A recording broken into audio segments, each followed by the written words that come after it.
Here is Ben McFadyean. I'm going to admit him. He's going to be talking about transfers and the possibility of what Gittens is like. So please, guys, ask him your questions if you've got anything Hmm. to say.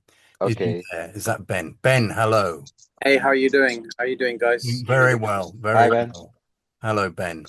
Sorry about the late start. I had a problem logging into Zoom. It didn't recognize where I happened to be, which is in my front room, and asked for a password, a passcode, which I couldn't provide it with. So we had a bit of a halt, a bit of a false start. Oh, Um, so, Ben here, I'm give you your title, give you your as you requested, Ben. I'm going to give you your title.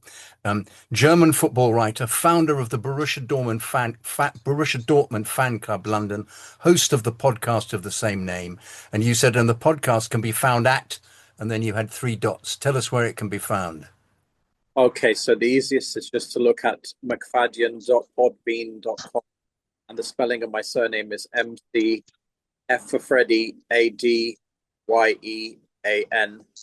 So McFadyean at podbean.com. But you can also perhaps link it in the notes of the Zoom call. Okay, good stuff. So, tell us all about Mr. Gittens. Are we signing him? Is he any good? Is it worth us signing him? His stats, I've looked at his stats. They didn't appear to be too wonderful. Um, uh, have you any idea whether Madueke is going to be going? Probably you don't, as a consequence, because they'll have a surfeit of wingers. And so, when is the deal going to go through? Well, according to the official announcement that I've read today, it's already gone through and it's confirmed. And Fabrizio Romano has also tweeted a photograph, and the medical was this afternoon. The signing fee was 55 million euros, that is, so about 50 million pounds. And it's pretty good money for a player that came to Dortmund 2 years ago on a free, frankly, from Reading Academy. It's terrific money, isn't it? Is he any good? Well, he's 20 years old. He's explosive, he's fast, he's highly technical, very creative, has a good physical presence, is the second fastest player in the Bundesliga right now. He's a player in the mold of Karim Medellini, if that means something to you. Yeah, a skillful, fast, explosive young player. So, yeah, I mean, I think if you make him fit in Enzo Maresca's lineup, then you might have something really good on the wing in the season ahead. Why are Dortmund letting him go? Dortmund, sadly, as long as I've been watching them, and that's about 25 years plus, are basically a selling club. They're not a destination club like Bayern Munich. They're not a club that can hold on to players long term. If you think of Erling Haaland, Robert Lewandowski, Christian Pulisic, and many, many others, Jude Bellingham, and so on in the past. You're Jadon Sancho. Sancho, Jadon Sancho, yeah, they buy them. They buy them cheap, stack them high, and then sell them on. You know, it's just the Dortmund business model. Because It's a, I thought that Sancho was excellent for Dortmund. I mean, really excellent, terrific. And we didn't see anything of the of that player at Chelsea. He didn't somehow turn it on. Little flashes, but I thought he was brilliant in Europe, particularly whenever I watched him. I just thought, what a player!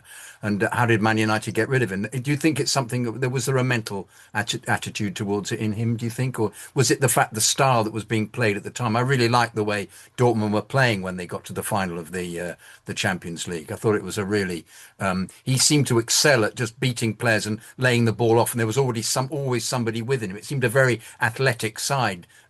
Dortmund. They seem to have a specific plan involving almost like swarming the opposition. There were just masses of them, and he seemed to be absolutely part of it. Sancho, I couldn't, as I thought, Gittins played well a few times that I saw him there in that environment. I mean, is there a specific? I'm asking you too many questions at once, but is there a specific Dortmund style that some of these players then find it difficult to replicate, or they're not being given the opportunity when they go to other clubs? yeah. So he came from the under-19s at Manchester City again. They paid 7.5 million for him and sold him for 60 million, I think, or 58 million. Again, an outstanding piece of business, very similar to Erling Haaland and Robert Lewandowski and other players that have come and basically been developed at the academy. And Gittens is in the same mold. I guess you could say that his highlight, Jamie Gittens, as you pointed out, was the few minutes that he played at Wembley in May, 1st of June, at the Champions League final, coming on for Jadon Sancho indeed.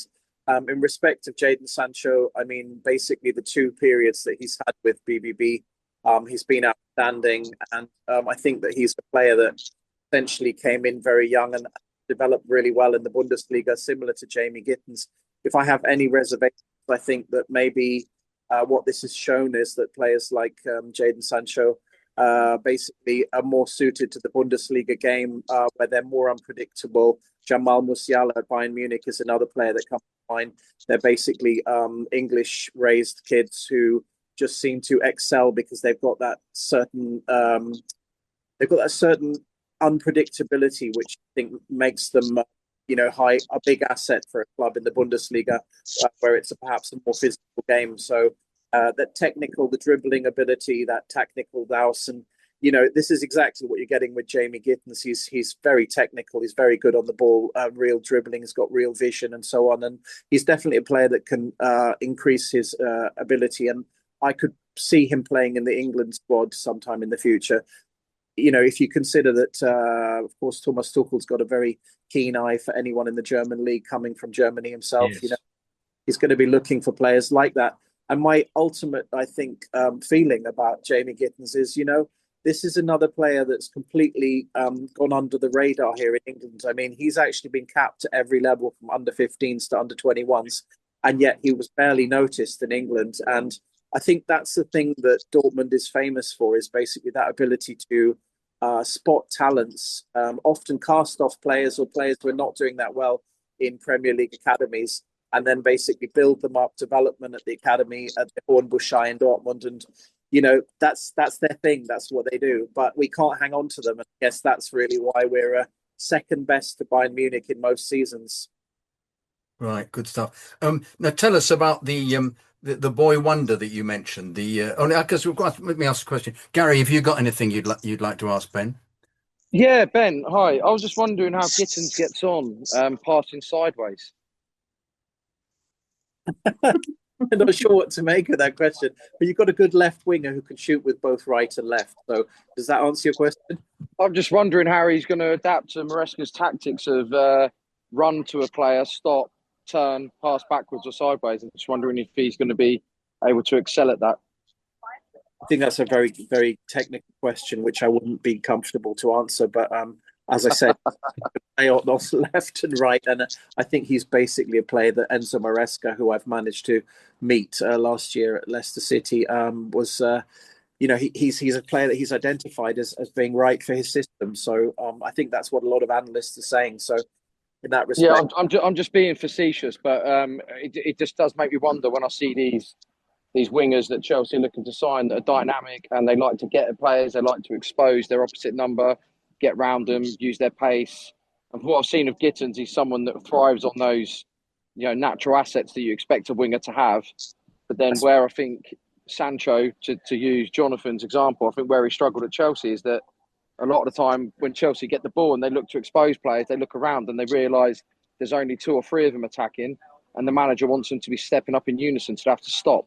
And I can think sometimes I think that sort of nullifies the threat a little bit. And whether a player like Gittens, who's used to getting the ball and able to go at them, whether he's going to get frustrated being a Chelsea player.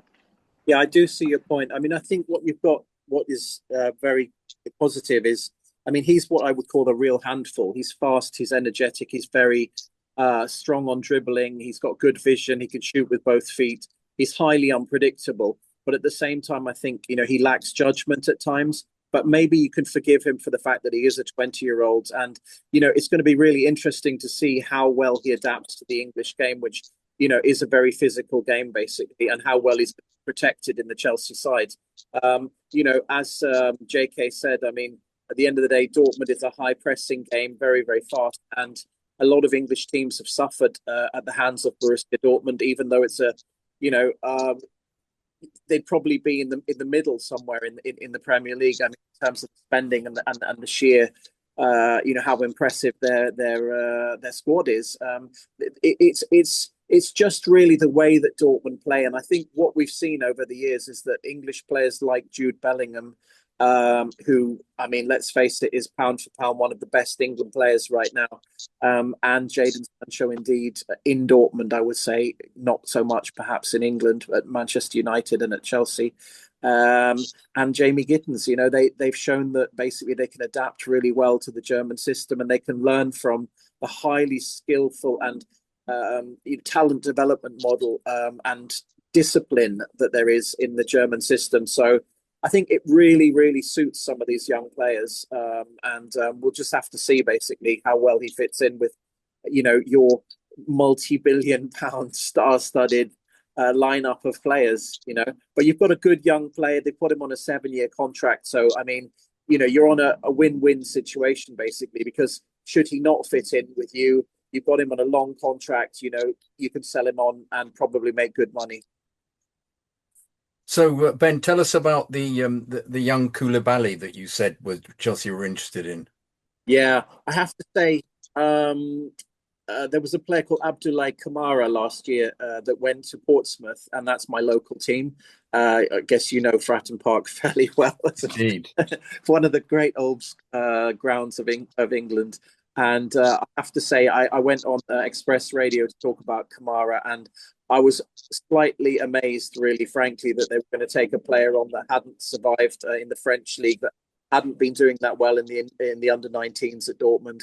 And in this instance, I mean, similarly, this guy's done fairly well in the under-23s. He's made a couple of appearances in the first team, but frankly, I don't want to say it, guys, but I think sometimes, especially under the new leadership, Chelsea has made a few strange decisions, and this might be another one. But I don't mean to be too critical, because at the end of the day, Chelsea has a model of bringing a lot of young talents, farming them out all over the world, basically, and then some work out and some don't work out. I'm just not really sure about this one, I have to say. I'm not really sure. He's certainly not somebody who's excelled particularly at Borussia Dortmund. So is that signing going ahead? Or is it happened and we just don't know? That's speculation at the moment. I mean, is it? Right.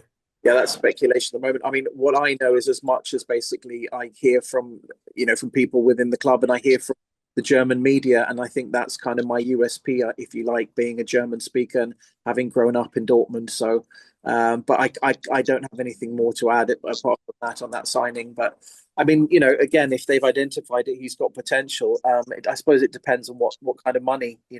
At the end of the day, Jamie Gittens, as I said, is a massively good financial deal for Dortmund. Yeah, I think that's really where I could put my finger on it right now.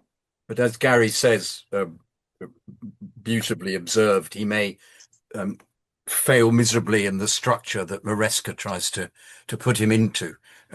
Because all the positive things you said, I was thinking, but yeah, you're absolutely right, Gary. That business of getting the ball and seeing there's actually nobody there to pass to is something that always bemuses me about this setup.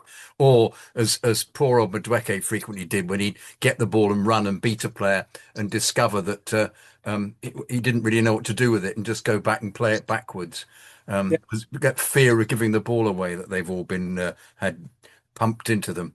Well, maybe with Liam Delap in the middle and having a striker that likes to operate in that traditional space between the width of the 18-yard box, maybe that's something that will change it. Because I know this is sort of different to this Dortmund chat we're having, but just putting a Chelsea spin on it, I just think back to the early days of Mourinho when we had Duff and Robin and Drogba through the middle and what we did to teams.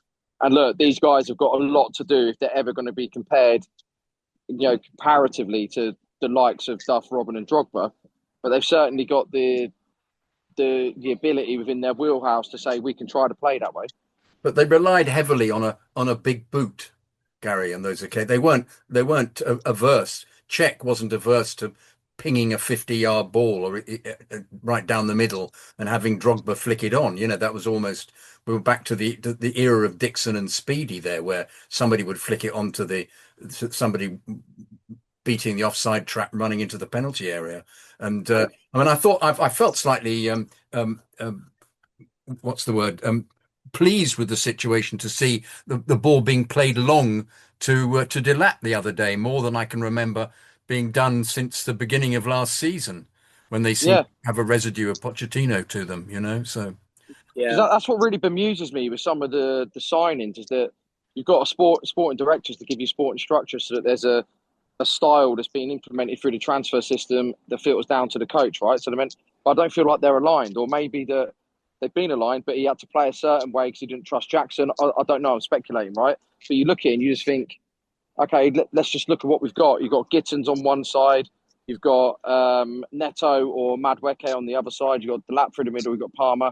It's set up for that high octane counter-attacking football where we can turn teams quick, but there's nothing about this manager that's showing he wants to do that. And you look and you think you've got everything there to play that way. And look, I didn't see Tommy Docherty's Chelsea up front, and personally, but I've seen enough of them and read enough to understand that that's how Docherty played football, right? And that's sort of always filtered, and that's been Chelsea's best teams since the late 50s and early 60s, and that's been the culture that we've had at the club. That if ever there was a Chelsea way, that was an imitation of that in some form. Like even you look at the last time we won the league with Conte, it was the same thing, but he used Alonso and Moses, two players you'd never expect to have an impact in that way, and they fed Pedro and others, and Diego Costa. And I feel like Chelsea have got the capabilities to do it now, but you've got a manager that feels like that's archaic and wants to play this football that you can only score a goal if you've passed 100 times. yeah.